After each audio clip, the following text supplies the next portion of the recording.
For the last lesson in this unit, what we're going to be looking at is bills and laws. So let's look at a few general terms here as we start. A bill is just what we call a proposed law.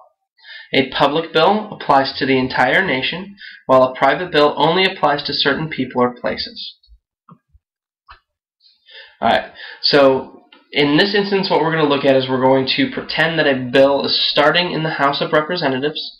So this is kind of the initial place where it starts. So this is how the procedure for how a bill would become a law if it was starting in the House.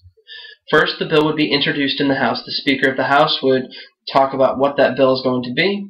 And then the next action that he would take is he would refer that, or in this instance, he would refer it to its respective standing committee. Alright, once it goes to standing committee, it can go to subcommittee. And like we've talked about in the previous lesson, it can bounce around from subcommittee to committee to subcommittee to committee, and it can do that a lot.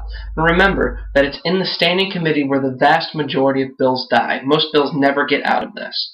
So while they're in committee and subcommittee, you study them, there are hearings, they discuss what should be in the bill, what shouldn't be there, they revise the bill, and then if they decide that they like it, they can give it a final approval. And this same thing with committee, it can be there for hearings and revisions, and it can bounce back and forth.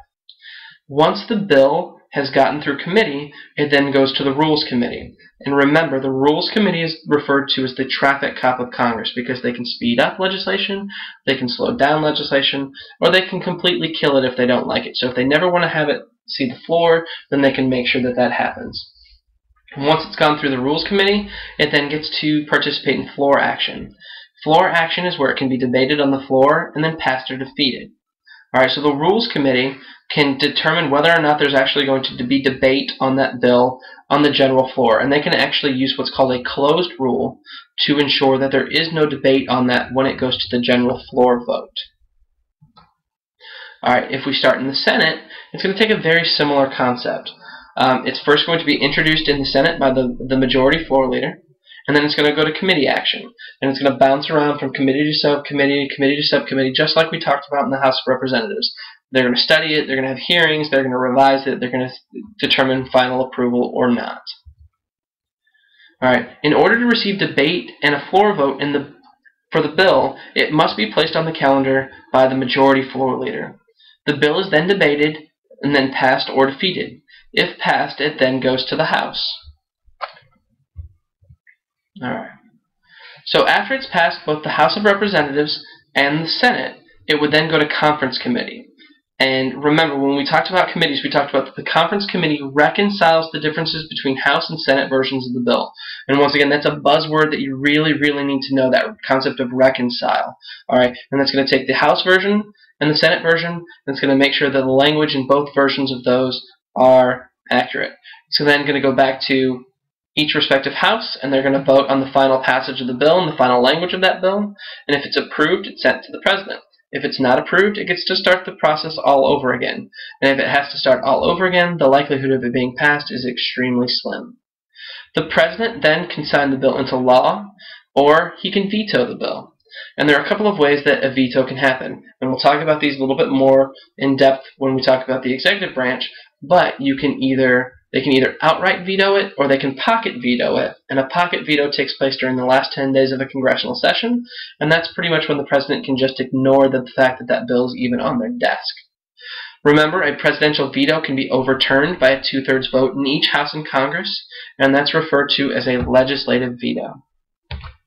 Alright, here's just kind of a graphic representation of how a bill becomes a law. Alright, so one of the things that when we look at how a bill becomes a law, we really kind of simplified that, and there's some other things that we need to talk about in regards to the Senate and how a bill can become a law there. One of the main things that we can look at with the Senate is the idea of the filibuster. The filibuster is a tactic used in the Senate whereby a vote on legislation can be delayed through debate. Alright, so this means that you can get up and talk for an unlimited amount of time to try and stop the passage of a bill. Now remember, in the House of Representatives, the Speaker of the House has the opportunity to recognize you to allow you to talk. That isn't needed in the Senate. Alright, so you can talk for an unlimited amount of time in order to try and block the passage of a law. The longest filibuster in American history was made by Strom Thurmond, and that lasted for 24 hours. In that filibuster, he talked about things like his grandmother's biscuit recipe. They actually passed other legislation and debated other legislation while that filibuster was going on. And it lasted for, like I said, 24 hours. They actually brought cots into the Senate so that senators could sleep as the filibuster was going on. The filibuster was actually to try and stop the passage of civil rights legislation. All right. Now, the concept of the filibuster in its traditional sense is rarely used in today's Senate. Most of the time, if you threaten a filibuster and there's not enough votes for cloture, which is what we're going to talk about here in just a second, then what they do is they automatically return that bill to committee, and they don't waste everybody's time by having somebody get up and talk. Now, one of the most recent filibusters, even though it's not technically considered a filibuster, was when Ted Cruz recently got up in front of Congress to protest legislation that, by the way, he ended up voting yes for after the 21 hours of filibuster, in which he did things like read green eggs and ham to the Senate.